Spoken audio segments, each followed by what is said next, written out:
नमस्कार दोस्तों, मैं हूं कैलाश चौधरी और आज हम पढ़ेंगे भूगोल कक्षा 10 का अंतिम टॉपिक राष्ट्रीय अर्थव्यवस्था की जीवन रेखाएं।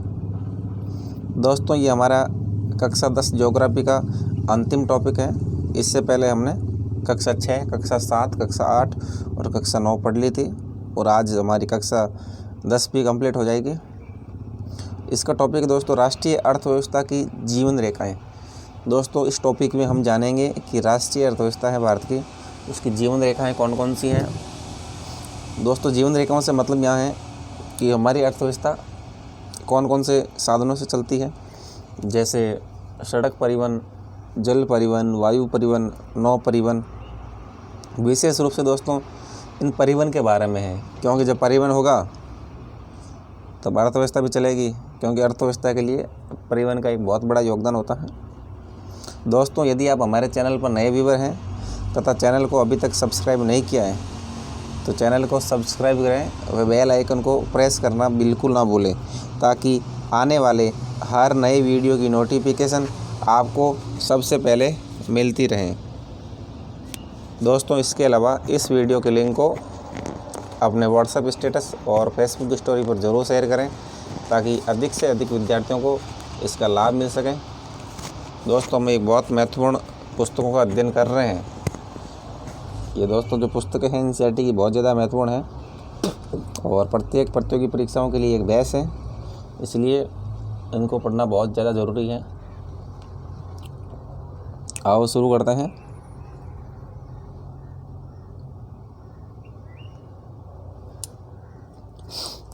हम अपने प्रतिदिन के जीवन में विभिन्न सामग्रियों और सेवाओं का प्रयोग करते हैं और इनमें से कुछ हमारे आसपास उपलब्ध होती हैं, जबकि कुछ अन्य चीज़ों की ज़रूरतें दूसरे स्थानों से लाकर पूरी की जाती हैं।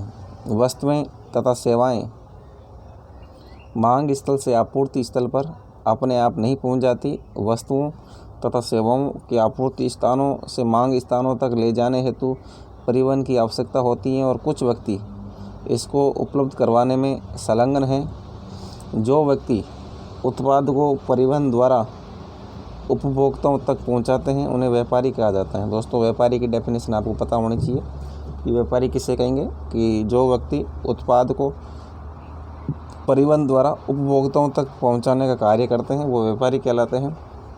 अतः एक देश के विकास की गति वस्तुओं तथा सेवाओं के उत्पादन के साथ साथ उनके एक स्थान से दूसरे स्थान तक वहन यानी मूवमेंट की सुविधा पर भी निर्भर करना पड़ता है। नेक्स्ट देखते हैं दोस्तों। इसीलिए सक्षम परिवहन के साधन तीव्र विकास हेतु पूर्व अपेक्षित हैं। वस्तुओं तथा सेवाओं का लाना ले जाना पृथ्वी के 3 महत्वपूर्ण क्षेत्रों पर किया जाता है। दोस्तों, पृथ्वी के 3 महत्वपूर्ण क्षेत्रों पर निर्भर करता है वस्तुओं को लाना और वस्तुओं को ले जाना। वो है स्थल, जल तथा वायु, और इन्हीं के आधार पर परिवहन को स्थल, जल और वायु परिवहन में वर्गीकृत किया जा सकता है। अब दोस्तों नेक्स्ट देखते हैं।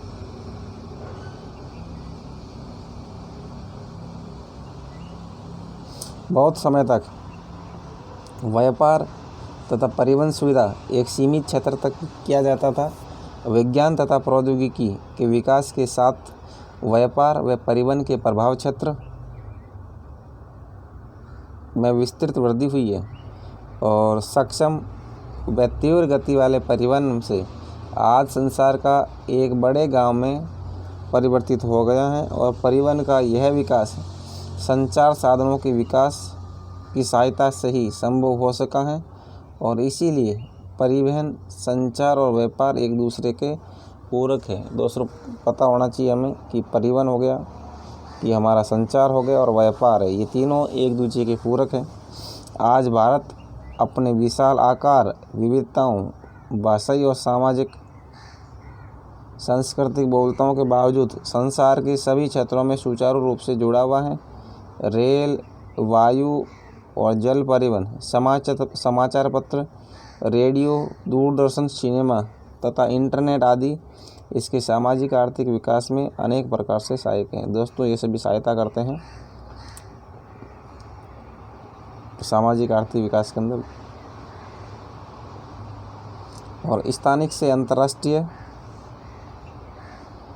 स्तरीय व्यापार ने अर्थव्यवस्था को जीवन शक्ति दी है। इसने हमारे जीवन को समृद्ध किया है तथा आरामदायक जीवन के लिए सुविधाओं व साधनों में बढ़ोतरी की है। इस अध्याय में आप पढ़ेंगे कि किस प्रकार आधुनिक संचार तथा परिवहन के साधन हमारे देश और इसकी आधुनिक अर्थव्यवस्था को संचालित करते हैं। दोस्तों इस टॉपिक में जानेंगे। आता ही है, स्पष्ट है कि सघन व सक्षम परिवहन का जाल तथा संचार के साधन आज विश्व, राष्ट्र व स्थानीय व्यापार हेतु पूर्व अपेक्षित हैं। दोस्तों ये चार्ट बना हुआ है जिसके अंदर परिवहन के साधन दे रखे हैं। पहला स्थल साधन है। स्थल साधन में दोस्तों सड़क परिवहन और रेल परिवहन दो मुख्य परिवहन है। दूसरा पाइपलाइन परिवहन, जिसके द्वारा हम जो कच्चा माल होता है उसको द्रवीकृत करके, चाहे लो इसका कच्चे माल को द्रवीकृत कर लो, स्लरी बना दो, और पेट्रोलियम पदार्थ, गैस, पानी को पाइपलाइन के द्वारा एक स्थान से दूसरे स्थान तक पहुंचाया जाता है। जल परिवहन दोस्तों दो प्रकार का होता है, एक आंतरिक जल परिवहन, दूसरा है समुद्री जल परिवहन। आंतरिक जल परिवहन से मतलब है कि हमारे देश के अंदर जो भी नदियां हैं, जो भी झीलें हैं, यहाँ पर जो परिवहन होता है वो आंतरिक जल परिवहन है। और समुद्री परिवहन में यानी विशाल समुद्रों में जो अंतर्राष्ट्रीय परिवहन होता है वो समुद्री परिवहन है। और जो वायु परिवहन है दोस्तों वो भी दो प्रकार का है। एक घरेलू विमान सेवा जो एक देश में होती है, यानी अलग अलग राज्यों को, अलग अलग जिलों को आपस में जोड़ने का कार्य करती है। और अंतर्राष्ट्रीय विमान सेवा में जो देश होते हैं, एक देश को दूसरे देश से जोड़ने का कार्य किया जाता है। और दोस्तों जो घरेलू विमान सेवा है वो दो प्रकार की हैं, एक सार्वजनिक प्राधिकरण, एक निजी विमान सेवा। सार्वजनिक प्राधिकरण है, उसमें जो भी हमें सेवाएं प्रदान करा रहे हैं, जो भी एजेंसी, वो क्या होता है कि उस पर गवर्नमेंट का अधिकार होता है। जैसे एयर इंडिया है, गवर्नमेंट की अपने परिवहन सेवा। और निजी विमान सेवा के अंदर ऐसी विमान सेवाएं जो निजी मालिकाना हक की होती हैं, जैसे इंडिगो हो गई, टाटा विस्तारा हो गई, जेट एयरवेज हो गई, ये सारी निजी हैं। अब दोस्तों हम परिवहन के बारे में पढ़ते हैं कि परिवहन क्या होता है। ट्रांसपोर्ट, इसके अंदर सबसे पहले पढ़ेंगे हम स्थल परिवहन। भारत विश्व के सर्वाधिक सड़क जाल वाले देशों में से एक है और यह सड़क जाल लगभग 56 लाख किलोमीटर है। दोस्तों कितना जाल है सड़कों का? 56 लाख किलोमीटर। भारत में सड़क परिवहन रेल परिवहन से पहले प्रारंभ हुआ। दोस्तों सड़क परिवहन पहले शुरू हुआ, रेल परिवहन उसके बाद शुरू हुआ। और निर्माण तथा व्यवस्था में सड़क परिवहन रेल परिवहन की अपेक्षा अधिक सुविधाजनक है। सड़क परिवहन दोस्तों, सड़कें तो कहीं भी बना सकते हैं, निर्माण और व्यवस्था में रेल के लिए काफ़ी चाहिए। देखो, क्योंकि भूमि भी ऐसे नहीं कि एकदम टाइट होनी चाहिए, कठोर भूमि होनी चाहिए। और इसके अलावा उसके लिए रेल की पटरियाँ चाहिए, बहुत सारा इंफ्रास्ट्रक्चर चाहिए। सड़क परिवहन में दोस्तों को ज़्यादा लगता नहीं है, क्योंकि बस डामर बिछाना होता है ज़मीन पर। रेल परिवहन की अपेक्षा सड़क परिवहन की बढ़ती महत्ता निम्न कारणों से है। क्या कारण है दोस्तों? कि सड़क परिवहन है रेल परिवहन की अपेक्षा ज़्यादा महत्वपूर्ण है, वो इसके कारण जान रहे हैं। रेलवे लाइन की अपेक्षा सड़कों के निर्माण की लागत बहुत कम है। सड़क निर्माण की लागत कम है, पहला कारण। और अपेक्षाकृत ऊबड़ खाबड़ व विच्छिन्न भूभागों पर सड़कें बनाई जा सकती हैं। दोस्तों ऊबड़ खाबड़ और विच्छिन्न भूभाग पर सड़कें बनाई जा सकती हैं, लेकिन जो हम रेल परिवहन यदि करें तो काफ़ी उसमें पैसा लगता है। सड़क तो रेल की पटरियों को समतल करना पड़ता है।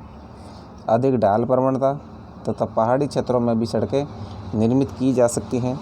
अपेक्षाकृत कम व्यक्तियों, कम दूरी और कम वस्तुओं के परिवहन में सड़क मितव्ययी हुई है, यानी कम व्यक्ति बैठना चाहे तो कार के अंदर बैठ के, बाइक पे बैठ के तो जा सकते हैं। और कम दूरी के होते हैं, जैसे कम दूरी पे जाना हमारे को, तो रेल से तो जाएंगे नहीं, अपने 2 पहिया 3 पहिया या 4 पहिया वाहन से जाएंगे। कम वस्तुओं का परिवहन ये सड़क से होता है, लेकिन रेल से ऐसा संभव नहीं है। ये घर घर सेवाएं उपलब्ध करवाता है तथा सामान चढ़ाने या उतारने की लागत भी अपेक्षाकृत कम है। तो दोस्तों घर घर सेवा तो रेल करवा नहीं सकता उपलब्ध। सड़क परिवहन अन्य परिवहन साधनों के उपयोग में एक कड़ी के रूप में भी कार्य करता है, जैसे सड़कें रेलवे स्टेशन वायु व समुद्र पथनों को जोड़ती है। तो सबको दोस्तों सड़क ही जोड़ती है, जितने भी स्टेशन होते हैं, चाहे वो रेलवे स्टेशन हो, वायु या समुद्री पतन हो। अब दोस्तों देखते हैं कि भारत में सड़कों की सक्षमता के आधार पर इन्हें निम्न 6 वर्गों में वर्गीकृत किया गया है। तो दोस्तों हम देखते हैं कि कौन कौन से 6 वर्ग हैं जिसमें सड़कों को वर्गीकृत किया गया है। तो वो 6 वर्ग हैं। राष्ट्रीय राजमार्गों के मानचित्र देखें और इन सड़कों की महत्वपूर्ण भूमिका बताएं। तो दोस्तों देखते हैं इसके अंदर पहला है दोस्तों स्वर्णिम चतुर्भुज महाराजमार्ग, जिसे कहते हैं गोल्डन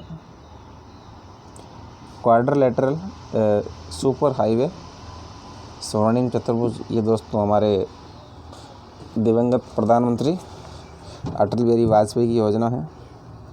भारत सरकार ने दिल्ली कोलकाता चेन्नई मुंबई व दिल्ली को जोड़ने वाली 6 लेन वाले महामार्गों की सड़क योजना प्रारंभ की है और इस परियोजना के तहत 2 गलियारे प्रस्तावित हैं। दोस्तों ये जैसे भारत का मानचित्र है।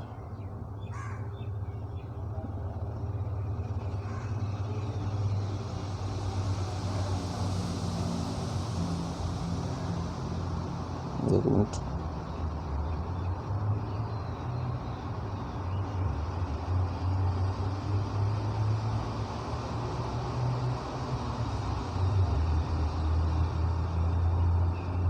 ये दोस्तों भारत का मानचित्र। तो क्या है कि यहाँ चेन्नई है,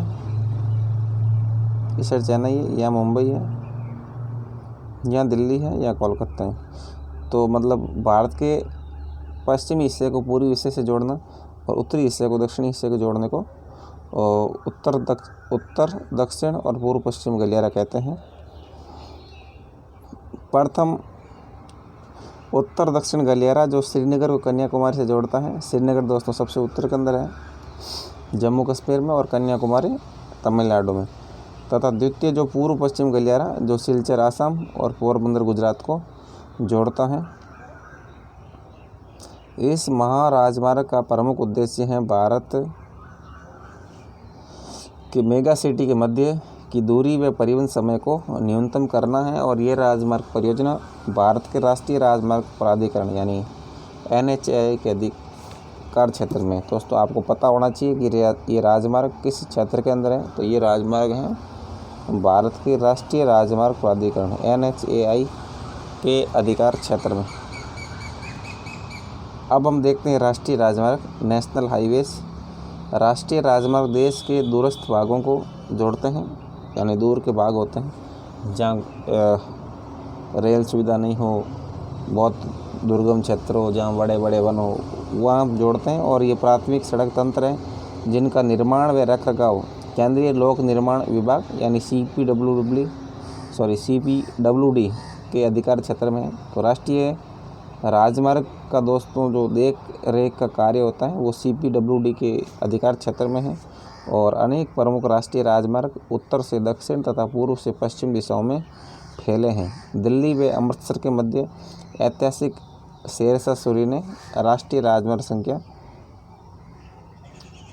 बनाया। दोस्तों शेरशाह सूरी ने जो दिल्ली से अमृतसर के बीच जो राजमार्ग बनाया है उसे राष्ट्रीय राजमार्ग संख्या 1 के नाम से जाना जाता है। अब तो दोस्तों नंबरिंग चेंज हो गई, उसका कभी पढ़ेंगे बाद में। अब ये आप पुराने नंबरिंग भी याद रखनी है, नए भी याद रखने हैं। ये दोस्तों अहमदाबाद बड़ोदरा द्रुत मार्ग है। अब दोस्तों देखो इस तरह हाईवे होते हैं, 3 लाइनर। देखो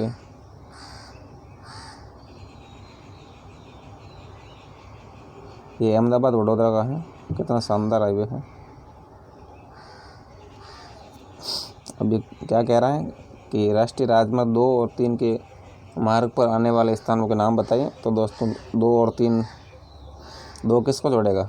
नेशनल हाईवे 2 जोड़ेगा अपने दिल्ली को कलकत्ता से जोड़ेगा। तो दोस्तों आपको बताना है दिल्ली और कलकत्ता के बीच बीच में कौन कौन से शहर आते हैं। और 3 है दोस्तों, और दिल्ली को मुंबई से जोड़ेगा। अगला है दोस्तों राज्य राजमार्ग, यानी अब नेशनल हाईवे पढ़ लिया, अब स्टेट हाईवेज है। राज्यों की राजधानियों को, राज्य की जितनी भी राजधानी है, अपने 28 राज्य हैं, उनकी राजधानियों को जिला मुख्यालयों से जोड़ने वाली सड़कें राज्य राजमार्ग कहलाती हैं। यानी जैसे जयपुर है हमारी राजस्थान की राजधानी, तो उसको हमारे जितने भी 33 जिला मुख्यालय हैं उनको जोड़ने वाली सड़कें राज्य राजमार्ग कहलाती हैं। राज्य तथा केंद्र शासित क्षेत्रों में इनकी व्यवस्था तथा निर्माण का दायित्व राज्य के सार्वजनिक निर्माण विभाग का होता है। दोस्तों इसका दायित्व का निर्माण किसका होगा? जो राज्य का सार्वजनिक निर्माण विभाग है, PWD है, SWD, SPWD। अगला है दोस्तों जिला मार्ग। ये सड़कें जिले के विभिन्न प्रशासनिक केंद्रों को जिला मुख्यालय से जोड़ने का कार्य करती है। दोस्तों अब आपको ध्यान रखना कि जिला मार्ग किसको जोड़ेंगे? जिला मार्ग सड़कें जिले के विभिन्न प्रशासनिक केंद्रों को जिला मुख्यालय से जोड़ने का कार्य कारित करती हैं। और इन सड़कों की व्यवस्था का उत्तरदायित्व तो किसका है? जिला परिषद का है। दोस्तों ये भी आपको ध्यान होना चाहिए। अब हम नेक्स्ट देखिए दोस्तों, ये मानचित्र दे रखा भारत का, इसके सार्वजनिक चतुर्भुज का ये है उत्तर दक्षिण गलियारा, पूर्व पश्चिम गलियारा और राष्ट्रीय राजमार्ग संख्या सीधी सारा दे रखा। तो इसके अंदर मैं मोटा मोटी बता दूं आपको। ये देखिए दोस्तों, पोरबंदर नीचे दिख रहे हैं, पोरबंदर को ये आसाम के सिलचर तक जोड़ते हैं। दोस्तों आसामी साइड है, इससे कहते हैं पूर्व पश्चिम गलियारा। और श्रीनगर है उत्तर के अंदर, और श्रीनगर को ये नीचे कन्याकुमारी दिख रहा है, कन्याकुमारी तो जोड़ने को उत्तर दक्षिण गलियारा। और जो स्वर्णिम चतुर्भुज योजना है चेन्नई हो गया, और उसके बाद अपना मुंबई, और इस साइड ये कलकत्ता और दिल्ली, ये होगा दिल्ली। तो इनको दोस्तों आपस में जोड़ने का 4 बड़े महानगर हैं, ऐसे ऐसे, या नीचे यहाँ चेन्नई होगा ऐसे। इनको जोड़ने का आपस में जो महामार्ग योजना बनाई है वो है स्वर्णिम चतुर्भुज। और इसमें दोस्तों लगभग सारे आपस में जुड़े हुए हैं। देखो 3 नंबर राष्ट्रीय राजमार्ग हमने पढ़ा था, मुंबई से जा रहा है, मुंबई, नासिक, धुले, इंदौर, फिर ऐसे होते होते ये दिल्ली तक जा रहा है ये। तो दोस्तों आपको समझ में आया होगा कि राष्ट्रीय राजमार्ग 3 कहाँ से जाता है? झांसी होते हुए। इस तरह दोस्तों ये मानचित्र आप ज़रूर देखें, क्योंकि अब दोस्तों ये नंबरिंग नई हो गई है, इसलिए आप ये तो पुरानी नंबरिंग है, नई नंबरिंग आएंगी उनको ज़्यादा देखें।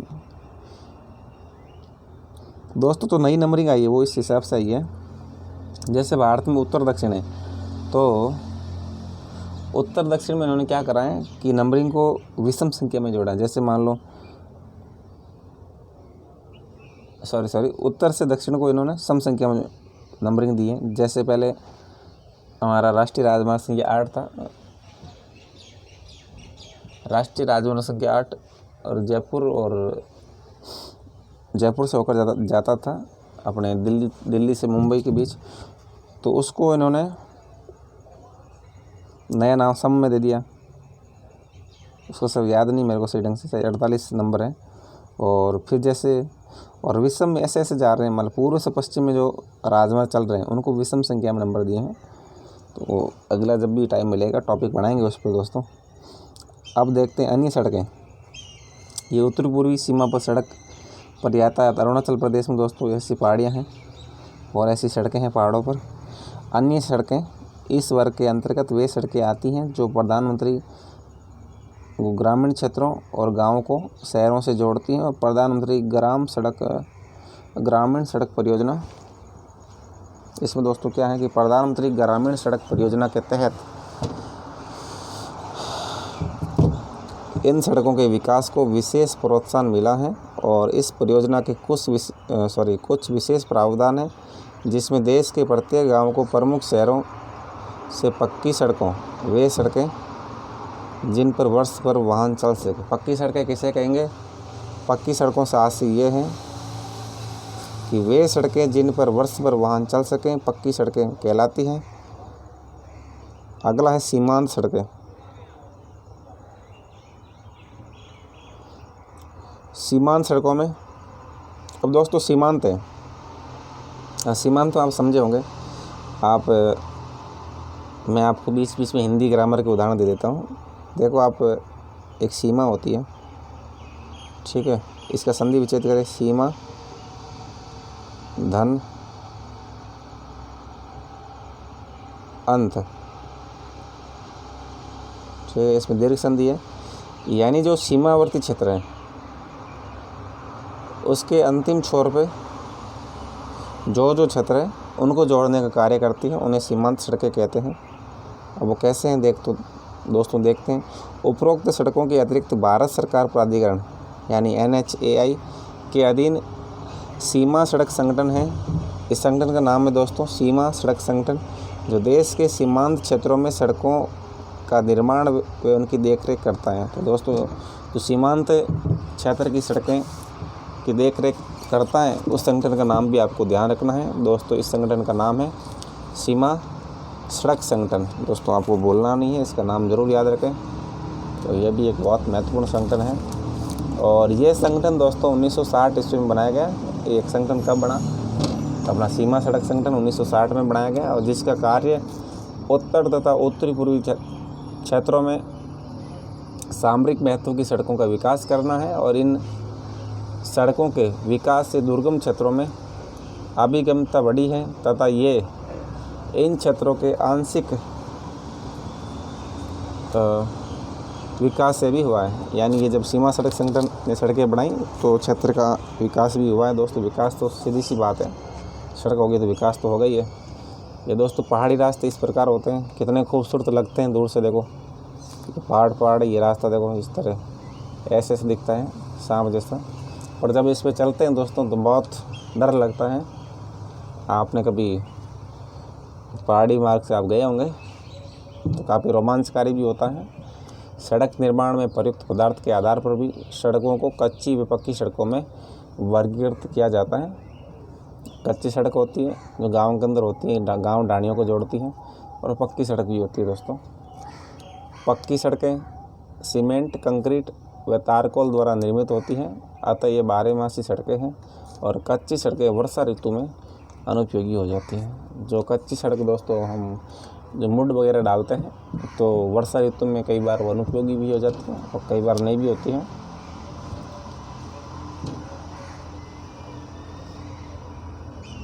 ये हमने देख लिया उत्तरी पूर्वी सीमा सड़क पर यातायात अरुणाचल प्रदेश में, क्योंकि अरुणाचल प्रदेश में ऐसे पहाड़ी रास्ते हैं। अब दोस्तों पढ़ेंगे हम रेल परिवहन के बारे में कि रेल परिवहन क्या है। तो रेल परिवहन के बारे में पढ़ते हैं। भारत में जो रेल परिवहन है वस्तुओं तथा यात्रियों के परिवहन का प्रमुख साधन है। दोस्तों, आपको समझ में आया होगा कि जो रेल परिवहन है वस्तुओं व यात्रियों के परिवहन का प्रमुख साधन है। रेल परिवहन अनेक कार्यों में सहायक है। तो आपको ध्यान रखना कि रेल परिवहन किस किस कार्यों में सहायक है, जैसे व्यापार, भ्रमण, तीर्थ यात्राएं व लंबी दूरी तक सामान का परिवहन करने के लिए रेल परिवहन ज़रूरी है। जैसे कोई लंबा सफ़र है दोस्तों, उसके लिए विशेष रूप से रेल परिवहन ज़रूरी है। और एक प्रमुख परिवहन के साधन के अतिरिक्त पिछले 150 वर्षों से भी अधिक समय में भारतीय रेल एक महत्वपूर्ण समन्वयक के रूप में भी जानी जाती है। भारतीय रेलवे देश की अर्थव्यवस्था, उद्योगों व कृषि के तेज विकास के लिए उत्तरदायी है। दोस्तों, रेलवे से तो अर्थव्यवस्था, उद्योग और कृषि का तेज विकास होता है, तो रेल बहुत ज़रूरी है। और अगला दोस्तों, भारतीय रेल परिवहन देश का सर्वाधिक बड़ा सार्वजनिक क्षेत्र का प्राधिकरण है। दोस्तों, आपको ध्यान रखना है कि भारतीय रेलवे है देश का सर्वाधिक बड़ा सार्वजनिक क्षेत्र का उपक्रम है। केवल अपने देश का ही नहीं बल्कि एशिया का सबसे बड़ा सार्वजनिक तंत्र है। एशिया के अंदर ये चीन वगैरह ये भी आ जाते हैं। चीन का भी इतना बड़ा सार्वजनिक तंत्र नहीं है। और देश की जो पहली रेलगाड़ी है 1853 ईस्वी में मुंबई और ठाणे के मध्य चलाई गई जो 34 किलोमीटर की दूरी तय करती थी। तो दोस्तों आपको समझ में आ गया होगा कि 1853 ईस्वी में पहली रेलगाड़ी चली मुंबई और ठाणे के बीच में, 34 किलोमीटर की दूरी तय करी इसने। और भारतीय रेल परिवहन को अब दोस्तों ये चेंज हो गए, अब 18 रेल प्रखंड हो गए, पहले 16 थे। 18 रेल प्रखंडों में पुनः संकलित किया गया। और दोस्तों 18वां रेलवे जोन बना है, उसका नाम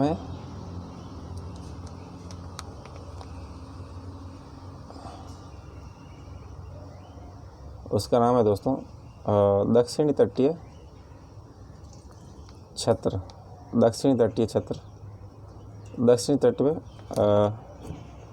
रेलवे जोन, लिखने में कुछ मिस्टेक हो रही। जो 18वां है दोस्तों, इसका नाम है दक्षिणी तटीय रेलवे जोन। ये दोस्तों 18वां रेलवे जोन है और इसका मुख्यालय है दोस्तों विशाखापट्टनम। विशाखापट्टनम कहाँ है दोस्तों? आंध्र प्रदेश में है। एक समुद्री पतन शहर है विशाखापट्टनम, यहाँ इसका मुख्यालय है। दोस्तों विशाखापट्टनम के नाम से आपको याद आया होगा, आज मैं वीडियो बना रहा हूँ और कल ही हमारे भारत के सफलतम कप्तानों में शुमार महेंद्र सिंह धोनी ने सबसे पहले 148 रन पाकिस्तान के खिलाफ बनाए थे अपने 5वें मैच में, तब वो प्रसिद्ध हो गए थे। वो विशाखापट्टनम से ही हुआ था, उसके बाद लगातार हिट होते रहे वो। और जो 17वां जो रेल प्रखंड बना था इससे पहले, वो बना था कोलकाता में 17वां जोन है। और जो ये 18वां रेल जोन बना, ये 2019 में बना है दोस्तों। वर्तमान रेल प्रखंड व उनके मुख्यालय बताएं और भारत के मानचित्र पर रेल प्रखंडों के मुख्यालय को प्रदर्शित करें। तो दोस्तों ये आपको कार्य करना है।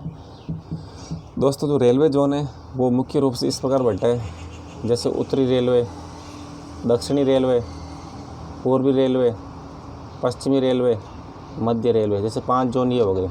फिर बाद में उत्तरी पश्चिमी रेलवे, ठीक है ना, फिर दक्षिणी पश्चिमी रेलवे और दक्षिणी पूर्व रेलवे, उत्तरी पूर्व रेलवे, तो 4 ही हो गए, 5 4 9।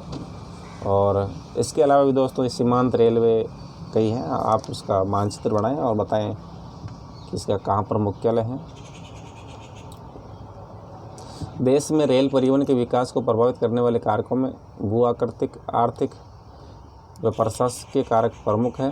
ये दोस्तों रेल परिवहन के वितरण को प्रभावित करते हैं। भू आकृतिक, आर्थिक, प्रशासकीय। प्रशासकीय को आप ऐसे जानेंगे कि आज तक तो नॉर्थ ईस्ट के राज्य हैं, जो हमारे 7 राज्य, 7 बहनें बोलते हैं, 7 सिस्टर्स कहते हैं, उनमें आज तक रेलवे का विकास नहीं हो पाया था। पर हमारे भारत के माननीय प्रधानमंत्री नरेंद्र मोदी जी ने बहुत अच्छा उनका विकास किया वहाँ पर, और रेलवे सेवाएं वहाँ तक ले गए हैं। तो दोस्तों एक सकारात्मक चीज़, ये प्रशासनिक कारण है, क्योंकि पहले अलग गवर्नमेंट थी, अलग सरकार की, अब अलग विचारधारा की सरकार है। आर्थिक कारण तो होते ही हैं, जो आर्थिक तंत्र मजबूत होगा तो रेल परिवहन का विकास भी आराम से होगा। भू आकृतिक यानी जैसे नॉर्थ ईस्ट की बात कर रहे हैं, हिमालय राज्य की बात कर रहे हैं, तो यहाँ दोस्तों रेलवे बिछाने में, रेल लाइन बिछाने में थोड़ा खर्चा लगता है।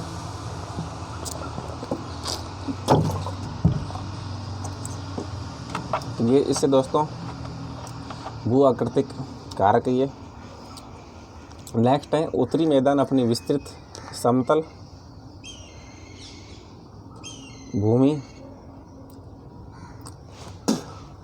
सघन जनसंख्या, संपन्न कृषि व प्रचुर संसाधनों के कारण रेल परिवहन के विकास व वृद्धि में सहायक रहा है। यद्यपि असंख्य नदियों के विस्तृत जल मार्गों पर पुलों के निर्माण में कुछ बाधाएं आई हैं और प्रायद्वीपीय भारत में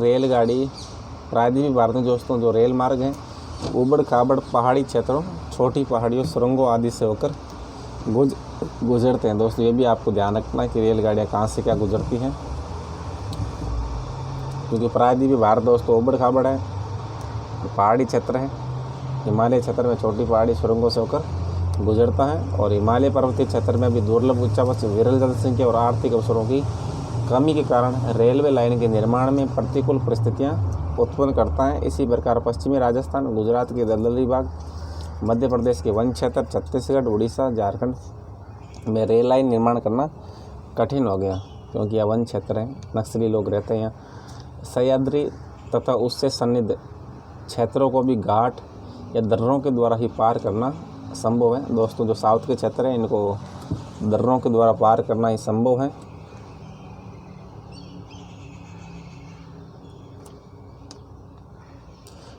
कुछ वर्ष पहले भारत के महत्वपूर्ण आर्थिक क्षेत्र में पश्चिमी तट के साथ कोंकण रेलवे के विकास ने यात्री व वस्तुओं के आवागमन को सुविधाजनक बनाया है। कोंकण रेलवे कौन सा है दोस्तों? जो महाराष्ट्र के पास वाला तट है इसे कहते हैं कोंकण रेलवे, और मालाबार रेलवे कहेंगे। जो नीचे कर्नाटक के पास वाला तट है उसे मालाबार रेलवे कहेंगे।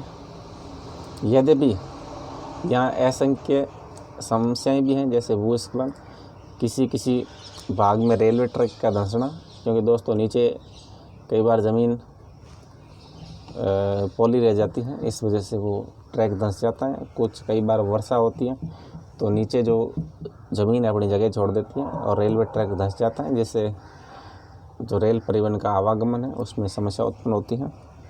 नेक्स्ट है दोस्तों, आज राष्ट्रीय अर्थव्यवस्था में परिवहन के अन्य सभी साधनों की अपेक्षा रेल परिवहन प्रमुख हो गया है। यद्यपि रेल परिवहन समस्याओं से मुक्त नहीं है और बहुत से यात्री बिना टिकट यात्रा करते हैं। रेल संपत्ति की हानि तथा चोरी जैसी समस्याएं भी पूर्णतः समाप्त नहीं हुई है। कई बार लोग शैतान लोग होते हैं, वो जंजीर खींचकर यात्री कहीं भी अनावश्यक रूप से गाड़ी रोकते हैं, जिससे रेलवे को भारी हानि उठानी पड़ती है। ज़रा सोचिए, हम अपनी रेलगाड़ियों को निर्धारित समय पर चलने में कैसे मदद कर सकते हैं। दोस्तों, हम तो ये सारी समस्याएं हैं, जैसे जंजीर खींचना, ऐसा ना करें तो काफ़ी हद तक इसमें सुधार किया जा सकता है। ये दोस्तों रेलवे का एक मैप बना रखा है इन्होंने। भारतीय रेलवे दोस्तों 68,462 किलोमीटर लंबा ट्रैक है। सारे ट्रैक मिला दे तो कितने हैं? 68,462 किलोमीटर है। और अनेक गेज तय करती है, मीटर गेज, ब्रॉड गेज और नैरो गेज। कोलकाता मेट्रो इन्होंने शामिल नहीं करा है। कोलकाता मेट्रो भी हो गया, अब दक्षिण तटीय रेलवे भी हो गया। 18 रेलवे जोन हो गए। एक दोस्तों जो बड़ी लाइन होती है जिसे ब्रॉड गेज कहते हैं, उसकी है जो लंबाई होती है ब्रॉड गेज, यानी दो पटरियों के बीच में जो चौड़ाई होती है वो होती है 1.676 मीटर। और मीटर गेज में होती है पूरा 1 मीटर का होता है। मीटर गेज तभी बोलते हैं जो 2 रेल के पहिए हैं, इससे पहिए जा रहे हैं तो इसके बीच में 1 मीटर की दूरी होती है। और नैरो गेज में दोस्तों 0.762 और 0.610 दो तरह के नैरो गेज होते हैं। सबसे छोटा होता है 0.610 मीटर और इसके अलावा 0.762 होती है दूसरे के अंदर। और सबसे बड़ा दोस्तों आज के टाइम ब्रॉड गेज है जो 63,000 किलोमीटर पे है, और ये 3200 किलोमीटर पे है मीटर गेज मात्र। और नैरो गेज तो बिल्कुल 1700 किलोमीटर पे है। तो दोस्तों तो ब्रॉड गेज, क्योंकि रेलगाड़ियाँ बहुत सारे यात्रियों को एक स्थान से दूसरे स्थान के लिए ज़रूरत पड़ती है, तो आज के टाइम ये ब्रॉड गेज की स्थापना ज़्यादा हो रही है। और वर्तमान में जितनी भी नई रेलगाड़ियाँ शुरू हो रही है सारी ब्रॉड गेज की हैं। मीटर गेज और नैरो गेज का महत्व कम हो रहा है धीरे धीरे। तो दोस्तों ये भारतीय रेल वार्षिक पुस्तिका 2017-18 रेल परिवहन मंत्रालय भारत सरकार की वेबसाइट से लिया गया है। तो दोस्तों आपको ध्यान रखना है भारत में रेलवे कितना है, 68,442 किलोमीटर। जो ब्रॉड गेज में, मीटर गेज और नैरो गेज में कितनी दूरी होती है पटरियों के बीच में, ये भी आपको ध्यान रखना है। अब दोस्तों हम पढ़ेंगे पाइपलाइन के बारे में। भारत के परिवहन मानचित्र पर पाइपलाइन एक नया परिवहन का साधन है और पहले पाइपलाइन का उपयोग शहरों व उद्योगों में पानी पहुंचाने हेतु किया जाता था, लेकिन आज इसका प्रयोग कच्चा तेल, पेट्रोल उत्पाद और तेल से प्राप्त प्राकृतिक तथा गैस क्षेत्र से उपलब्ध गैस शोधनशालाओं, उर्वरक कारखानों, बड़े ताप विद्युत ग्रहों तक पहुंचाने में किया जाता है। और ठोस पदार्थों की तरल अवस्था यानी ठोस पदार्थों को क्या करते हैं, तरल अवस्था यानी स्लरी में परिवर्तित कर पाइपलाइनों द्वारा ले जाया जाता है और सुदूर आंतरिक भागों में स्थित शोधनशालाएँ जैसे बरौनी है दोस्तों बिहार के अंदर, तेल शोधनशाला है, मथुरा यूपी, पानीपत हरियाणा तथा गैस पर आधारित उर्वरक कारखानों की स्थापना पाइपलाइनों के जाल के कारण ही संभव हो पाई है। अब दोस्तों जो पाइपलाइन बिछाने की जो प्रारंभिक लागत आती है अधिक है, लेकिन इसको एक बार बिछ जाती है दोस्तों, उसके बाद इसको चलाने की जो रनिंग लागत है बहुत कम है, क्योंकि खर्चा आएगा दोस्तों पाइपलाइन लगाने में एक बार ही आएगा, बार बार नहीं आता है। इसलिए ये परिवहन का सबसे सर्वोत्तम साधन है, क्योंकि आदमी तो पाइपलाइन से जा नहीं सकता। जो भी तरल पदार्थ हैं उनके लिए सबसे श्रेष्ठ पाइपलाइन है और वाहन आंतरण देरी और हानियाँ इसमें लगभग नहीं के बराबर हैं। देश में पाइपलाइन परिवहन के दोस्तों 3 प्रमुख जाल हैं। देखते हैं कौन कौन से जाल हैं। पहला है ऊपरी असम के तेल क्षेत्रों से गुवाहाटी, बरौनी, इलाहाबाद के रास्ते कानपुर यूपी तक है, और इसकी शाखा दोस्तों बरौनी से राजबंद होकर हल्दिया तक है, और दूसरी राजबंद से मोरी गांव तक और गुवाहाटी से सिलीगुड़ी तक। दोस्तों तो पहला जाल है ऊपरी असम के तेल क्षेत्रों से यूपी और हमारे पश्चिम बंगाल तक जाता है, और दूसरा दोस्तों गुजरात में सलाया है। सलाया से विरमगांव, मथुरा, दिल्ली व सोनीपत के रास्ते पंजाब में जालंधर तक है। दोस्तों तो पंजाब के जालंधर को अपने गुजरात के सलाया को जोड़ता है, और इसकी अन्य शाखा है वडोदरा के निकट कोयली को चक्सू व अन्य स्थानों से जोड़ती है। दोस्तों इसकी एक ब्रांच भी है जो वडोदरा के निकट कोयली को चक्सू व अन्य स्थानों से भी जोड़ती है। अब दोस्तों रेल मार्ग का चित्र दे रखा है। दोस्तों रेल तो लगभग सभी पूरे भारत में फैल गई। ये कन्याकुमारी, तिरुवनंतपुरम, कोच्चि, तिरुचिरापल्ली, रत्नागर, मुंबई, विशाखापट्टनम, कटक, ये दोस्तों लगभग पूरे भारत में फैल गई है। इसमें मानचित्र में क्या बताएं ऐसे फैली है, देखो कितना गहन जाल है, सब आपस में शहर जुड़े हुए हैं रेल परिवहन में। अब दोस्तों गैस पाइपलाइन का तीसरा है गैस पाइपलाइन गुजरात में, जो दोस्तों एक सबसे महत्वपूर्ण लाइन है, उसको HBJ बोलते हैं, HBJ। गैस पाइपलाइन गुजरात में हजीरा को उत्तर प्रदेश में जगदीशपुर से मिलाती है, और ये मध्य प्रदेश के विजयपुर के रास्ते होकर जाती है। दोस्तों इसलिए इसको HBJ बोलते हैं, क्योंकि हजीरा विजयपुर कहाँ है, मध्य प्रदेश में, यहाँ से होकर जाती है, और इसकी शाखाएँ राजस्थान में कोटा, अंता कोटा तक हैं, और यूपी के शाहजहाँपुर, बबराला व अन्य स्थानों पर हैं। अब तो हम जल परिवहन के बारे में देखते हैं कि जल परिवहन क्या है, इसका विकास कैसे होता है, इसके लिए कौन कौन सी दशाएं चाहिए। भारत के लोग प्राचीन काल से समुद्री यात्राएं करते रहे हैं, और इसके नाविकों ने दूर तथा पास के क्षेत्रों में भारतीय संस्कृति व व्यापार को फैलाया है। जल परिवहन का सबसे सस्ता साधन है। दोस्तों जो जल परिवहन है सबसे सस्ता साधन है, क्योंकि जल परिवहन के लिए कुछ भी हमें बढ़ाने की ज़रूरत नहीं है, सड़क वड़क, क्योंकि पानी के अंदर सीधी नाव ही उतारनी होती है, इसलिए पैसा कोई लगता नहीं है। तो नाव का पैसा लगेगा वही लगेगा। और ये भारी व स्थूलकाय वस्तुएं ढोने में अनुकूल है, भारी भी ढो लेता है, हल्की से हल्की भी ढो लेता है। नेक्स्ट देखते हैं, ये परिवहन साधनों में ऊर्जा सक्षम तथा पर्यावरणीय अनुकूल है, और भारत में अंतःस्थलीय नौ संचालन जलमार्ग दोस्तों 14,500 किलोमीटर हैं। तो बहुत लंबा क्षेत्र है भारत में भी जल परिवहन का, कम नहीं है। और इसमें केवल दोस्तों 5,685 किलोमीटर मार्ग मशीनीकृत नौकाओं द्वारा तय होता है, यानी जो मात्र 5,500 किलोमीटर मार्ग है वही मशीनीकृत नौकाओं द्वारा तय होता है, और बाकी जो अन्य जो 9,000 किलोमीटर क्षेत्र है वो तो केवल अपनी हाथ वाली नौका हैं उनके द्वारा संचालित होता है, और टोटल है 14,500 किलोमीटर, आपको ध्यान रखना है। उत्तरी पूर्वी राज्यों में आंतरिक जलमार्ग परिवहन अधिक महत्वपूर्ण है।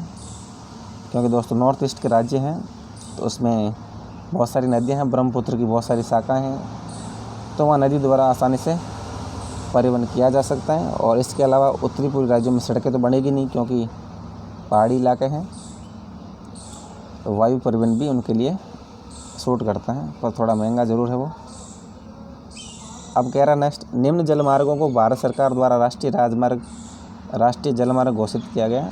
दोस्तों ये राष्ट्रीय जलमार्ग हैं, ये 4 राष्ट्रीय जलमार्ग हैं भारत सरकार ने घोषित किए हैं। पहला है दोस्तों आपको इस प्रकार ध्यान रखना है कि पहला राष्ट्रीय जलमार्ग है वो गंगा नदी पर है, दूसरा ब्रह्मपुत्र नदी पर है, तीसरा केरल के अंदर है और चौथा है गोदावरी और कृष्णा नदी पर है। गंगा सबसे बड़ी नदी है भारत की, इसलिए पहला राष्ट्रीय राजमार्ग संख्या 1 गंगा नदी पर हल्दिया तथा इलाहाबाद के मध्य गंगा जलमार्ग को जो 1620 किलोमीटर लंबा है, 9 गम्य जलमार्ग संख्या 1 है। अब आपको ऐसे ध्यान रखना है कि इलाहाबाद है, इलाहाबाद के अंदर 3 नदियों का संगम होता है, गंगा, यमुना और सरस्वती, जो अब विलुप्त हो चुकी है ज़मीन में। इलाहाबाद से लेकर हल्दिया तक ये नदी है। हल्दिया के बाद में वो डेल्टा क्षेत्र आ जाता है, वहाँ तक 1 नंबर जलमार्ग है। और दूसरा है सदिया व धुबरी, आसाम में दोस्तों, ये 891 किलोमीटर लंबा ब्रह्मपुत्र नदी पर है, जलमार्ग संख्या 2 है। तीसरा है केरल में पश्चिमी तटीय नहर, केरला दोस्तों जो पश्चिमी घाट पर स्थित है, इसमें पश्चिमी तटीय नहर ये है दोस्तों कोटापुरम से लेकर कोल्लम तक। और इसके अलावा है उद्योग मंडल से लेकर चपकारा नहर है, ये नहर है केरल के अंदर है। केरल के अंदर पश्चिमी तटीय नहर जो कोटापुरम से लेकर कोल्लम तक और उद्योग मंडल से लेकर चपकारा तक 205 किलोमीटर लंबी नहरें हैं और 9 गम्य जलमार्ग संख्या 3 है। और इसके अलावा काकीनाडा और पुडुचेरी नहर स्ट्रेच के साथ साथ ये दोस्तों जो काकीनाडा है आंध्र प्रदेश में, पुडुचेरी ये भी आंध्र प्रदेश के तट पर है, यह अलग केंद्र शासित प्रदेश है। नहर स्ट्रेच के साथ साथ गोदावरी कृष्णा नदी का विशेष विस्तार है और ये है दोस्तों 1078 किलोमीटर है। राष्ट्रीय जलमार्ग संख्या 4 है जो गोदावरी कृष्णा नदी पर है, विशेष रूप से 1000 किलोमीटर से ज़्यादा है। दोस्तों आपको ध्यान रखना है कि राष्ट्रीय जलमार्ग संख्या 4 है, काफ़ी लंबा है, 1000 है।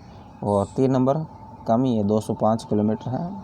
दोस्तों आपको इनकी नंबरिंग ध्यान रखनी है क्योंकि दोस्तों कई बार पूछा जाता है परीक्षा के अंदर। और जो 5 नंबर राष्ट्रीय जलमार्ग दोस्तों वो है मलाई नदी और मातई नदी, महानदी के डेल्टाई क्षेत्र, महानदी विशेष रूप से उड़ीसा के अंदर है। और ब्रह्मणी नदी कहाँ है दोस्तों, ये भी इसी क्षेत्र के अंदर है,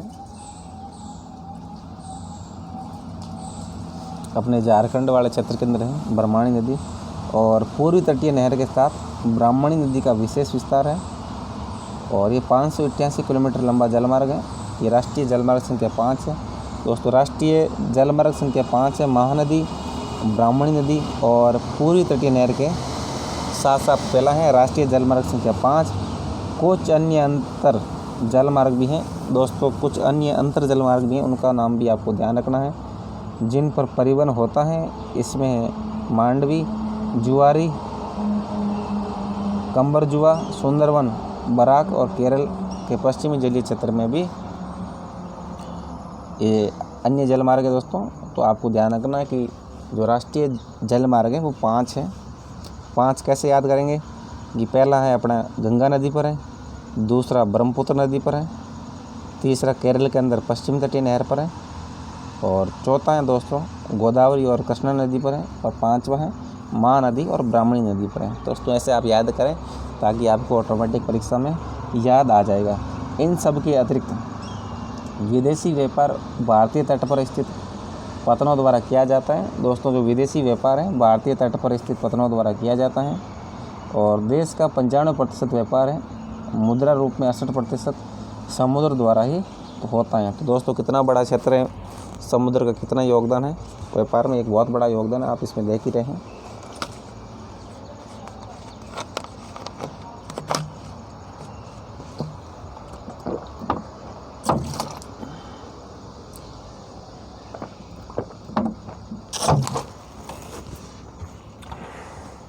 नेक्स्ट है दोस्तों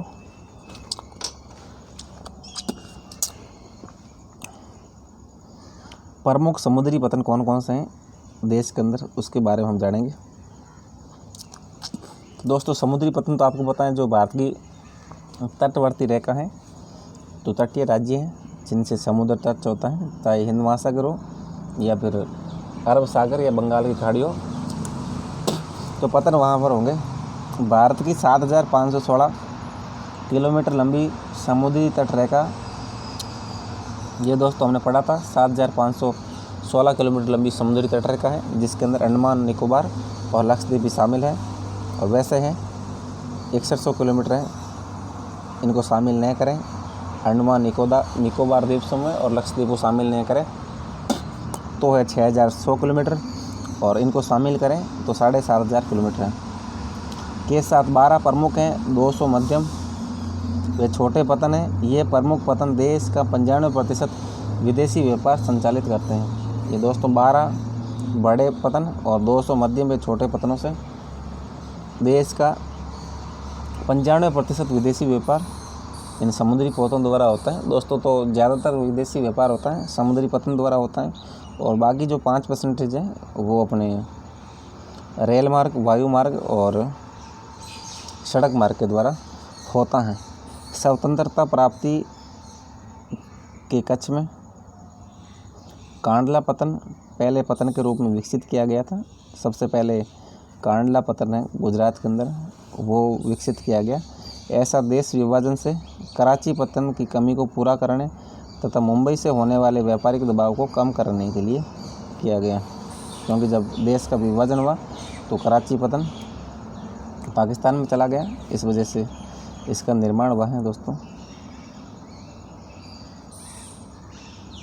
कांडला, जिसे दीनदयाल पतन के नाम से भी जाना जाता है, कांडला पतन का एक दूसरा नाम है जो हमारा दीनदयाल उपाध्याय जी है उनके नाम पर है, दीनदयाल पतन के नाम से भी जाना जाता है। और यह एक ज्वारीय पतन है दोस्तों, ज्वार की मदद से संचालित होता है।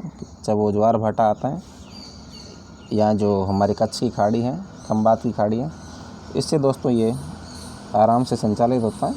और ये जम्मू कश्मीर, हिमाचल प्रदेश, पंजाब, हरियाणा, राजस्थान व गुजरात के औद्योगिक तथा खाद्यान्नों के आयात निर्यात को संचालित करता है। ये दोस्तों नज़दीकी राज्य हैं पंजाब, हरियाणा, राजस्थान या जम्मू कश्मीर।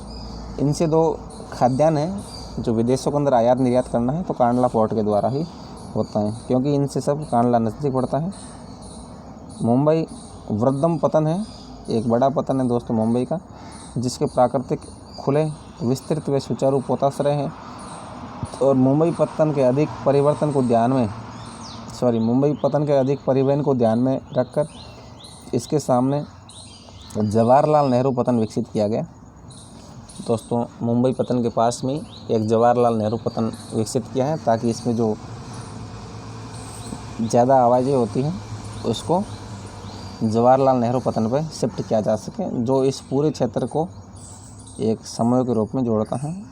अब दोस्तों मुंबई पतन में जहाज़ पर ट्रकों को ले जाना ये दृश्य हैं। इस तरह नाव है, बड़ी सी पोत है, ये ट्रक जा रहा है, इसको विदेशों को ले जाएंगे। पतन की सुविधा भी प्रदान कर सकें। लौह अयस्क के निर्यात के संदर्भ में मार्मागांव पतन है दोस्तों। मार्मागांव पतन कहाँ है? गोवा के अंदर है। दोस्तों आपको ध्यान रखना है कि मार्मागांव पतन कहाँ स्थित है, ये भी एक महत्वपूर्ण पतन है। और ये किस दृष्टि से महत्वपूर्ण है? यह है लौह अयस्क के निर्यात के संदर्भ में, क्योंकि दोस्तों इसके नज़दीकी बड़ा क्षेत्र है जो कर्नाटक की कुद्रेमुख श्रृंखला, और यहाँ से लोहा निकलता है। इसको मार्मागांव पतन के द्वारा निर्यात किया जाता है, और यहाँ से देश के कुल निर्यात का आधा यानी 50% लौह अयस्क निर्यात किया जाता है। तो दोस्तों आपको ध्यान रखना है कि जितना लोहा निर्यात किया जाता है संपूर्ण भारत का, उसका आधा तो हम मार्मागांव पतन से निर्यात करते हैं, जो कि गोवा के अंदर स्थित है। कर्नाटक में स्थित न्यू मंगलोर पतन है, कुद्रेमुख खानों से निकाले लोहे का निर्यात करता है। तो बाकी जो लोहा बच जाता है वो न्यू मंगलोर, वो कुद्रेमुख खानों से निकला लोहा निर्यात करता है, और कुछ लोहा मार्मागांव से जाता है। और सुदूर दक्षिण पश्चिम में एक कोची पतन है, बिल्कुल साउथ के अंदर एक कोची पतन है, ये तिरुवनंतपुरम के पास में। और यह एक लैगून के मुहाने पर स्थित है। यह प्राकृतिक पोतासर है। ये दोस्तों लैगून के सहारे स्थित है कोची पतन। यह भी एक महत्वपूर्ण पतन है। अभी बता रखा कि न्यू मंगलोर पतन जो कि कहाँ है, कर्नाटक में, टैंकर द्वारा कच्चे तेल का निर्माण हो रहा है। ये दोस्तों ये कच्चे तेल का निर्माण करते हैं टैंक के द्वारा। ये देखो ये पौध खड़ा है और तेल ले जाएंगे इसमें। पूर्वी तट के साथ तमिलनाडु में दक्षिणी पूर्वी छोर पर तूतीकोरिन पतन है। दोस्तों तूतीकोरिन पतन भी एक महत्वपूर्ण पतन है, तमिलनाडु के अंदर है। और ये प्राकृतिक पोतासर है, नेचुरल है तथा इसकी पृष्ठभूमि भी अत्यंत समृद्ध है। अतः यह पतन हमारे पड़ोसी देश जैसे श्रीलंका, मालदीव आदि तथा भारत के तटीय क्षेत्रों की भिन्न वस्तुओं के व्यापार को संचालित करते हैं। ये दोस्तों व्यापार के लिए एक महत्वपूर्ण पतन है। चेन्नई हमारे देश का प्राचीनतम कृत्रिम पतन है। दोस्तों जो चेन्नई पतन है हमारे देश का प्राचीनतम कृत्रिम पतन है, यानी इसको बनाया गया है। और व्यापार की मात्रा तथा लदे सामान के संदर्भ में इसका मुंबई के बाद दूसरा स्थान है। ये दोस्तों दूसरा बड़ा पतन है भारत का मुंबई के बाद। और विशाखापट्टनम जो आंध्र प्रदेश में है, स्थल से गहरा व सुरक्षित पतन है। प्रारंभ में यह पतन लौह अयस्क निर्यातक के रूप में विकसित किया गया था। शुरुआत में दोस्तों विशाखापट्टनम का पतन है वो लौह अयस्क निर्यातक के रूप में विकसित किया गया था। और ओडिशा में स्थित पारादीप पतन है विशेष रूप से लौह अयस्क का निर्यात करता है। दोस्तों आपको ध्यान रखना है कि पारादीप कहाँ स्थित है। पारादीप उड़ीसा के अंदर है और यह पतन लौह अयस्क का निर्यात करता है। कोलकाता एक अंतःस्थलीय नदीय पतन है। दोस्तों जो कोलकाता है वो एक अंतःस्थलीय नदीय पतन है, यानी रिवर के किनारे रिवरेन। तो यहाँ कौन सी नदियाँ हैं, यहाँ हुगली नदी है इसके सहारे हैं, और गंगा ब्रह्मपुत्र नदी का जल आता है इनके सहारे हैं। और यह पतन गंगा ब्रह्मपुत्र बेसिन के वृद्ध व समृद्ध पृष्ठभूमि को सेवाएं प्रदान करता है। और ज्वारीय पतन होने के कारण, ज्वार आता है यहाँ, टाइडल पतन होने के कारण तथा हुगली के तलछट जमाव से इसे नियमित रूप से साफ करना पड़ता है। और कोलकाता पतन पर बढ़ते व्यापार को कम करने हेतु, यहाँ दोस्तों कोलकाता पतन पर व्यापार बढ़ रहा है उसको कम करने हेतु हल्दिया सहायक पतन के रूप में विकसित किया गया है। दोस्तों आपको ध्यान रखना है कि कोलकाता पतन का भार कम करने के लिए हल्दिया पतन बनाया है और मुंबई पतन के भार को कम करने के लिए जवाहरलाल नेहरू पतन बनाया है। ये दोस्तों ये बड़े आकार के कार्गो हैं को उठाने रखने की सुविधाओं से युक्त तूतीकोरिन पतन है। ये तूतीकोरिन पतन है, यह बड़े आकार के नाव हैं, इनको उठाने का और रखने का सुविधा है यहाँ। तूतीकोरिन पतन तमिलनाडु में है। अब दोस्तों हम पढ़ेंगे वायु परिवहन के बारे में। आज वायु परिवहन तीव्रतम, आरामदायक, प्रतिष्ठित परिवहन का साधन है। ये दोस्तों तेज़ गति से जाया जा सकता है एक स्थान के दूसरे स्थान पर, आरामदायक भी है और प्रतिष्ठित भी है। क्योंकि प्लेन में जो चढ़ता है उसकी अलग प्रतिष्ठा की दृष्टि से देखा जाता है। और इसके द्वारा अति दुर्गम स्थान जैसे ऊंचे पर्वत, मरुस्थल, घने जंगल, लंबे समुद्री रास्ते को सुगमता से पार किया जा सकता है। और जो वायु परिवहन है दोस्तों, वायु परिवहन के अभाव में देश के उत्तरी पूर्वी रास्तों के विषय में सोचें, जहां बड़ी नदियां, विच्छिन्न धरातल, घने जंगल, निरंतर बाढ़ आदि एक सामान्य बात है। और हवाई यात्रा ने इसे अधिक अभिगम्य बना दिया है, क्योंकि हवाई यात्रा से आसानी हो गई है और हवाई जहाज, हेलीकॉप्टर वगैरह कहीं पर भी उतारा जा सकता है, तो इसलिए काफ़ी जहाँ के लिए सूटेबल है। ये दोस्तों एक हेलीकॉप्टर का चित्र दे रखा है जो उत्तरी पूर्वी राज्यों में वायु परिवहन संचालित करता है। ये पहाड़ी क्षेत्र है और यह वायु परिवहन सबसे ज़्यादा सूट करता है उत्तरी पूर्वी राज्यों में। और उसके बाद जो आंतरिक जल परिवहन है वो भी यहाँ सूट करता है। सड़कें और रेलगाड़ियाँ चलने में थोड़ी दिक्कत होती हैं, क्योंकि रेल परिवहन तो यहाँ सबसे मुश्किल काम है। क्योंकि रेल की पटरियाँ लगाने में बहुत ज़्यादा खर्चा आएगा, कि बड़े बड़े पुल बनाने पड़ेंगे। सन 1953 में वायु परिवहन का राष्ट्रीयकरण किया गया। दोस्तों ये आपको ध्यान रखना है कि राष्ट्रीयकरण कब हुआ वायु परिवहन का, 1953 में हुआ। क्योंकि इसमें क्या करा, जो भी प्राइवेट कंपनियां थी वायु परिवहन की, उनको गवर्नमेंट में दे दिया। एयर इंडिया घरेलू व अंतर्राष्ट्रीय वायु सेवाएं भी प्रदान करती है और पवन हंस हेलीकॉप्टर है। दोस्तों ये भी एक महत्वपूर्ण फैक्ट है, पवन हंस हेलीकॉप्टर। अब ये दोस्तों एक चित्र दे रखा है भारत का, जिसमें समुद्री पतन का ऐसा निशान है और हवाई पतन का ऐसा निशान है। अब कोची पतन है, समुद्री पतन है। तिरुवनंतपुरम ये हवाई अड्डा है। तूतीकोरिन समुद्री पतन है, तमिलनाडु में नीचे देखो तूतीकोरिन है। चेन्नई समुद्री पतन है और ये मीनामकम ये हवाई पतन है।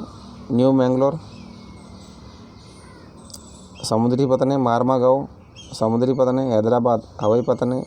विशाखापट्टनम समुद्री पतन है। पारादीप समुद्री पतन है और मुंबई है दोस्तों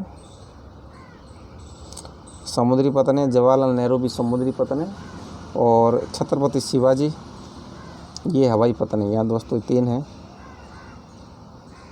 अगला देखते हैं हम, ये कांडला है गुजरात के अंदर, समुद्री पतन है। दिल्ली है इंदिरा गांधी अंतर्राष्ट्रीय हवाई अड्डा है, क्योंकि दोस्तों ये आंतरिक क्षेत्र है और आंतरिक क्षेत्र में समुद्री पतन कभी नहीं होता है। और अमृतसर में राजा सांसी हवाई अड्डा है, यह भी एक बहुत महत्वपूर्ण हवाई अड्डा है। एक कोलकाता में दोस्तों, कोलकाता समुद्री पतन है और हल्दिया भी समुद्री पतन है। और नेताजी सुभाष चंद्र बोस क्या है, एक हवाई अड्डा है। ये दोस्तों आपको ध्यान रखना है। अब ये क्या कह रहा है कि पवन हंस लिमिटेड है, तेल व प्राकृतिक गैस आयोग को इसकी अपतटीय संक्रियाओं में तथा अगम्य व दुर्लभ भागों, अगम्य और दुर्लभ भाग कौन कौन से हैं, जैसे उत्तरी पूर्वी राज्यों जम्मू कश्मीर, हिमाचल प्रदेश व उत्तराखंड के आंतरिक क्षेत्रों में हेलीकॉप्टर सेवाएं उपलब्ध करवाता है। तो ये पवन हंस लिमिटेड है, ये क्या करता है, ये नॉर्थ ईस्ट के राज्य हैं, जैसे जम्मू कश्मीर हो गया, हिमाचल हो गया, उत्तराखंड हो गया, यहाँ हेलीकॉप्टर द्वारा परिवहन सेवाएं पहुंचाता है इसके द्वारा। इसके अलावा तेल व प्राकृतिक गैस पहुंचाने का कार्य भी करता है। एयर इंडिया से जुड़े देशों के नाम बताइए। तो दोस्तों एयर इंडिया से विश्व के लगभग सभी देश जुड़े हुए हैं, जैसे Sri Lanka, America, England, Singapore, Japan मुख्य देश हैं। इसके अलावा बहुत सारे देश जुड़ गए। अब तो हवाई यात्रा सभी व्यक्तियों की पहुंच में नहीं है, केवल उत्तरी पूर्वी राज्यों में इन सेवाओं को आम आदमी तक उपलब्ध करवाने हेतु विशेष प्रबंध किए गए हैं। दोस्तों जो हवाई यात्रा है आम आदमी तक पहुंच में नहीं है, केवल नॉर्थ ईस्ट के राज्य हैं, यहाँ ये विशेष प्रबंध किए हैं पवन हंस लिमिटेड के माध्यम से। क्योंकि दोस्तों जो नॉर्थ ईस्ट के राज्य हैं पहाड़ी इलाके हैं और यहाँ हवाई परिवहन जरूरी है। ये राष्ट्रीय राजमार्ग संख्या 8 पर एक आपातकालीन कॉल बॉक्स है। इतने शानदार कॉल बॉक्स बने हुए ताकि कोई एक्सीडेंट हो जाए तो हम पुलिस को और एम्बुलेंस को सूचित कर सकें। अगला है दोस्तों संचार सेवाएं। जब से मानव पृथ्वी पर अवतरित हुआ है उसने विभिन्न संचार माध्यमों का प्रयोग किया है, लेकिन आधुनिक समय में बदलाव की गति तीव्र है और संदेश प्राप्तकर्ता और संदेश भेजने वाले की गतिविधि रहते हुए भी लंबी दूरी का संचार बहुत आसान है।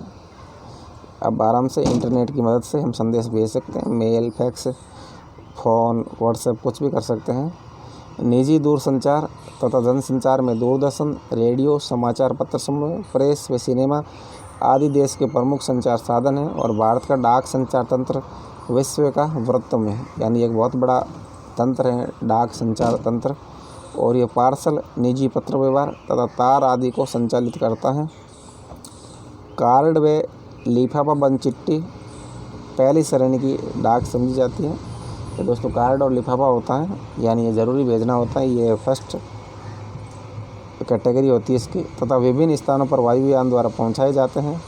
और द्वितीय श्रेणी की डाक में रजिस्टर्ड पैकेट, किताबें, अखबार और मैगजीन शामिल हैं और इनकी होती है सेकंड रैंक होती है।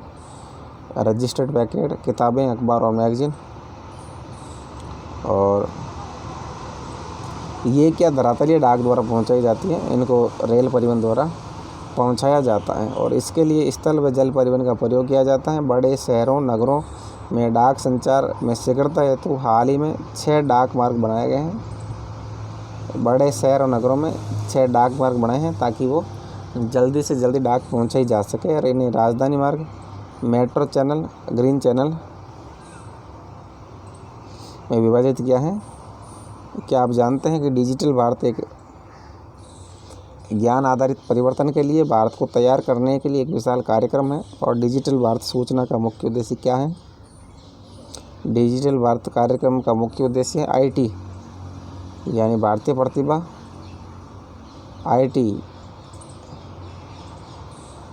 पहला IT का मतलब दोस्तों डिजिटल भारत में इंडियन टैलेंट। दूसरे में IT में इंफॉर्मेशन टेक्नोलॉजी। और अगला है IT के अंदर कल का Bharat, tomorrow India, India in tomorrow. ये 3 तरह की IT दोस्तों, भारतीय प्रतिभा, सूचना प्रौद्योगिकी और कल का भारत। इंफॉर्मेशन टेक्नोलॉजी पहले IT तो सभी जानते हैं। अगली IT बताई है इन्होंने इंडियन टैलेंट और इंडिया टुमारो में होने वाले परिवर्तन को समझना है और तकनीक को केंद्र में रखकर बदलाव लाना है। ये 3 तरह की IT है दोस्तों, आपको ध्यान रखना है।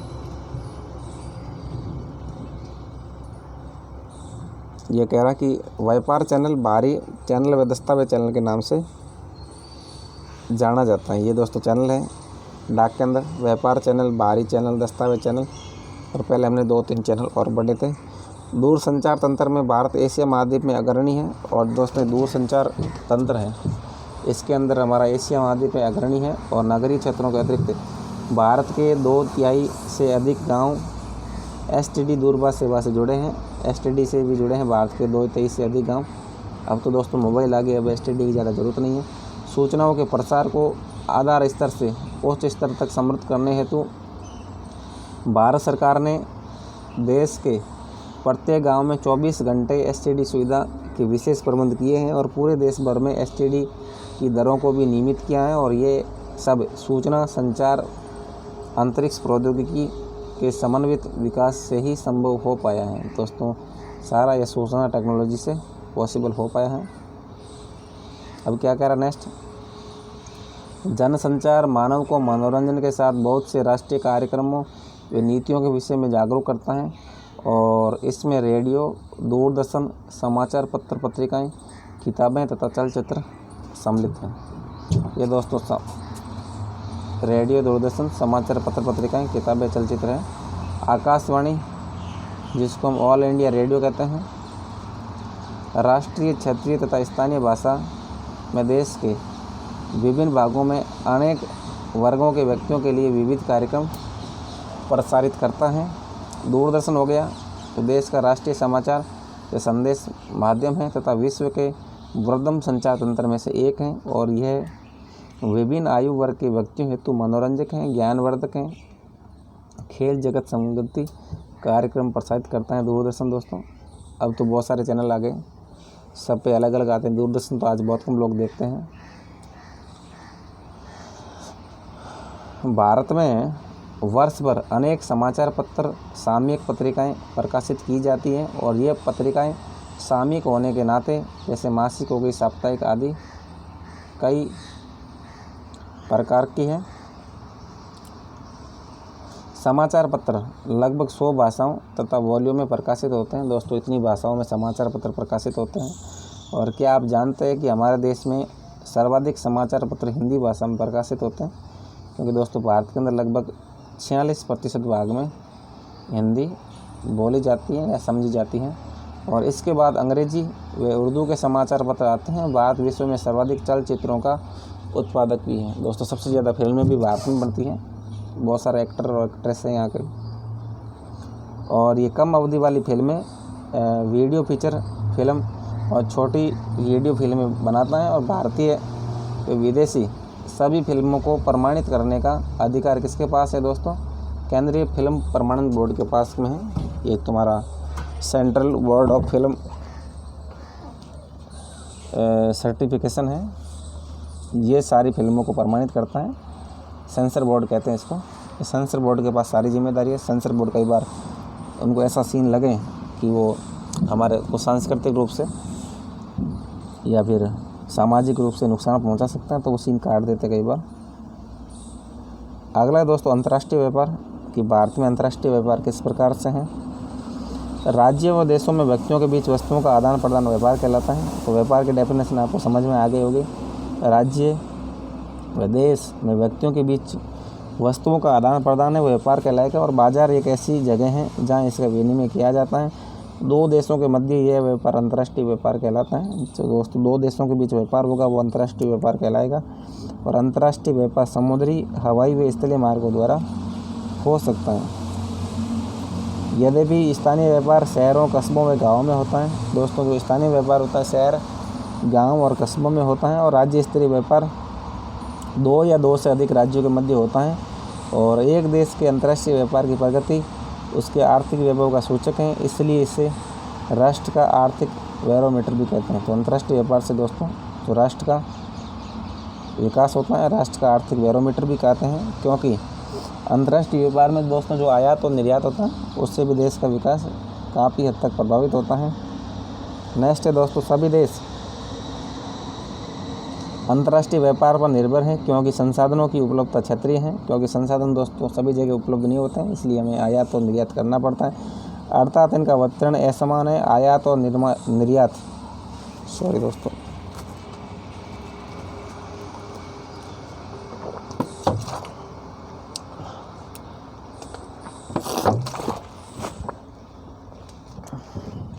आयात और निर्यात हैं व्यापार के प्रमुख घटक हैं। आयात में निर्यात का अंतर ही देश के व्यापार संतुलन को निर्धारित करता है। अगर निर्यात मूल्य आयात मूल्य से अधिक हो तो अनुकूल व्यापार संतुलन कहते हैं। यानी हम निर्यात ज़्यादा करते हैं, आयात कम करेंगे तो उसे कहेंगे अनुकूल संतुलन मूल्य। और इसके विपरीत निर्यात की अपेक्षा अधिक आयात हो असंतुलित व्यापार कहलाता है। दोस्तों भारत के अंदर असंतुलित व्यापार है, क्योंकि भारत आयात ज़्यादा करता है और निर्यात कम करता है। आयात हमें पेट्रोलियम पदार्थ हैं और कल पुर्जे इत्यादि आयात करने पड़ते हैं। तो पेट्रोल बहुत बड़ी मात्रा में आयात करना पड़ता है और उसमें बहुत ज़्यादा पैसा भी खर्च होता है। विश्व के सभी भौगोलिक प्रदेशों तथा सभी व्यापारिक खंडों के साथ भारत के व्यापारिक संबंध है। और भारत में निर्यात होने वाली प्रमुख वस्तुएं क्या हैं? रत्न व जवाहरात, रसायन और संबंधित उत्पाद और कृषि और संबंधित उत्पाद हैं जिनका हम निर्यात करते हैं। अब नेक्स्ट देखते हैं दोस्तों। और भारत में जो आयातित वस्तुएं हैं उसके अंदर कच्चा पेट्रोलियम हो गया और सहायक उत्पाद हो गए, रत्न व जवाहरात हो गए। क्योंकि दोस्तों भारत के लोग सोना चांदी ज़्यादा पहनते हैं, वो भी हमें आयात करना पड़ता है। आधार धातुएं, मशीनें, कृषि व अन्य उत्पाद शामिल हैं। भारत अंतर्राष्ट्रीय स्तर पर एक सॉफ्टवेयर महाशक्ति के रूप में उभरा है। दोस्तों सॉफ्टवेयर टेक्नोलॉजी में भारत एक शक्ति के रूप में उभरा है। और बेंगलुरु है हमारे अंदर, भारत के बेंगलुरु, वो भारत की सॉफ्टवेयर तकनीकी की राजधानी कहलाता है तथा सूचना प्रौद्योगिकी के माध्यम से अत्यधिक विदेशी मुद्रा अर्जित कर रहा है। दोस्तों सूचना प्रौद्योगिकी के माध्यम से बहुत सारी जो मुद्रा हैं अर्जित हो रही हैं। अब अगला है दोस्तों पर्यटन एक व्यापार के रूप में। तो पर्यटन भी दोस्तों एक तरह का व्यापार है। किस प्रकार हम देखेंगे। पिछले 3 दशकों में भारत में पर्यटन उद्योग में महत्वपूर्ण वृद्धि हुई है। 150 लाख से अधिक व्यक्ति पर्यटन उद्योग में डायरेक्ट रूप से संलग्न है, यानी 1.5 करोड़ लोग पर्यटन उद्योग में प्रत्यक्ष रूप से संलग्न है। और पर्यटन राष्ट्रीय एकता को प्रोत्साहित करता है तथा स्थानीय हस्तकला व सांस्कृतिक उद्यमों को प्रश्रय देता है। अंतर्राष्ट्रीय स्तर पर यह हमें संस्कृति और विरासत की समझ विकसित करने में सहायक है। विदेशी पर्यटक भारत में विरासत पर्यटन, पारी पर्यटन कहते हैं इको टूरिज्म, रोमांचकारी पर्यटन, सांस्कृतिक पर्यटन और चिकित्सा पर्यटन और व्यापारिक पर्यटन के लिए आते हैं। यानी कुछ लोग सांस्कृतिक दृष्टि से, कुछ लोग इलाज करवाने के लिए, कुछ व्यापारिक दृष्टि से आते हैं। और देश के विभिन्न भागों में देश के विभिन्न भागों में पर्यटन की अपार संभावना है। पर्यटन उद्योग के विकास हेतु विभिन्न प्रकार के पर्यटन को बढ़ावा देने के प्रयास या प्रयत्न किए जा रहे हैं। अब क्रियाकलाप किस प्रकार है आपको करने हैं। भारत के मानचित्र पर अपने राज्य केंद्र शासित प्रदेश में स्थित प्रमुख स्थल को प्रदर्शित करें और इसका देश के अन्य भागों में रेल, सड़क व वायु मार्ग द्वारा संपर्क भी दिखाएं। ये आपको मानचित्र में करना है दोस्तों। कक्षा में चर्चा करनी है आपको, आपके राज्य केंद्र शासित प्रदेश में किस प्रकार का पर्यटन विकसित किया जा सकता है और क्यों, और आपके राज्य केंद्र शासित प्रदेश में किन क्षेत्रों को पर्यटन हेतु विकसित किया जा सकता है और क्यों, और सतत पोषणीय विकास को ध्यान में रखते हुए किसी प्रदेश के आर्थिक विकास में पर्यटन किस प्रकार सहायक हो सकता है। ये सारी चर्चाएं आपको क्लास में करनी है। अब दोस्तों ये अंग्रेजी के अखबार में दे रखा है। ये कुफरी दोस्तों कितना शानदार है, पर्यटन की दृष्टि से हिमाचल प्रदेश में है और अरुणाचल प्रदेश इतना खूबसूरत है। देखो पहाड़ी कितना अच्छा लग रहा है। ये दे रखा है बुलंद होती जा रही मेडिकल टूरिज्म की सेहत, क्योंकि दोस्तों भारत के अंदर जो मेडिकल में इलाज कराना है सस्ता है, विदेशों के अंदर महंगा है, इसलिए बहुत सारे विदेशी लोग भी और भारत में इलाज करवाने के लिए आते हैं और अच्छा इलाज होता है भारत के अंदर। और ये कह रहा है इंडिया रैंक्ड है world's 4th best holiday haven, यानी भारत है छुट्टियां मनाने के लिए लोग 4थे नंबर पे हैं हॉलीडे हेवन की दृष्टि से। ये गोवा के अंदर दोस्तों ये मैंग्रोव वन या पहाड़ी पर्यटन होता है। मैं इस तरह मैंग्रोव वन होते हैं गोवा के अंदर पर्यटन। ड्रीम डेस्टिनेशन विश्व के कौन कौन से हैं। पहला इटली है, दूसरा न्यूजीलैंड है, तीसरा ऑस्ट्रेलिया और चौथा इंडिया। सबसे ज़्यादा लोग इटली जाते हैं घूमने के लिए, सोनिया गांधी जी वहाँ की है वहाँ पर, और उसके बाद में न्यूजीलैंड, ऑस्ट्रेलिया और भारत, फिर साउथ अफ्रीका, फिर फ्रांस, फिर थाईलैंड, फिर स्पेन, ब्राज़ील और स्विट्ज़रलैंड। दोस्तों इसी के साथ ये हमारा टॉपिक कंप्लीट होता है। अब हम इसके बहुवैकल्पिक प्रश्न करेंगे। निम्न में से कौन से दूरस्थ स्थित स्थान पूर्व पश्चिमी गलियारे से जुड़े हैं। दोस्तों पूर्वी पश्चिमी गलियारे से हमारा सिलचर है और पोरबंदर। सिलचर आसाम में है, पोरबंदर गुजरात में है, ये आपस में जुड़े हैं। और उत्तर दक्षिण गलियारे से श्रीनगर और कन्याकुमारी जुड़े हैं। निम्नलिखित में से परिवहन का कौन सा साधन वाहन आंतरण हानियों और देरी को घटाता है। तो दोस्तों रेल परिवहन है। वाहन आंतरण हानियों गलती से बोला गया। तो दोस्तों पाइपलाइन परिवहन है, तो जो वाहन आंतरण हानियों और देरी को घटाता है। रेल परिवहन में तो बहुत देरी होती है, आप जानते हैं सभी। निम्न में से कौन सा राज्य हजीरा, विजयपुर और जगदीशपुर पाइपलाइन से नहीं जुड़ा है। तो दोस्तों हजीरा, विजयपुर और जगदीशपुर पाइपलाइन से महाराष्ट्र नहीं जुड़ा है, क्योंकि हजीरा गुजरात के अंदर है, विजयपुर मध्य प्रदेश में है और जगदीशपुर उत्तर प्रदेश में। तो तीनों राज्य जुड़े हैं, महाराष्ट्र नहीं जुड़ा है, महाराष्ट्र नीचे पड़ जाएगा। नेक्स्ट है दोस्तों, इनमें से कौन सा पतन पूर्वी तट पर स्थित है, जो अंतःस्थलीय व अधिकतम गहराई का पतन है तथा पूर्ण सुरक्षित है। दोस्तों अधिकतम गहराई और कौन सा पतन है, तो ये दोस्तों विशाखापट्टनम है, अंतःस्थलीय भी है और अधिकतम गहराई का पतन है। और निम्न में से कौन सा परिवहन साधन भारत में प्रमुख साधन है। तो भारत में प्रमुख परिवहन साधन तो सड़क परिवहन है, सभी जगह सड़क परिवहन है कि सड़क से बढ़ के तो कुछ है नहीं, कहीं भी ले जाओ सड़क को। तो निम्न में से कौन सा शब्द दो या दो से अधिक देशों के व्यापार को दर्शाता है। दोस्तों दो या दो से अधिक देशों को अंतर्राष्ट्रीय व्यापार दर्शाएगा। अब नेक्स्ट है दोस्तों, निम्नलिखित प्रश्नों के उत्तर लगभग 30 शब्दों में दें, तो आपको 30 शब्दों में देने हैं।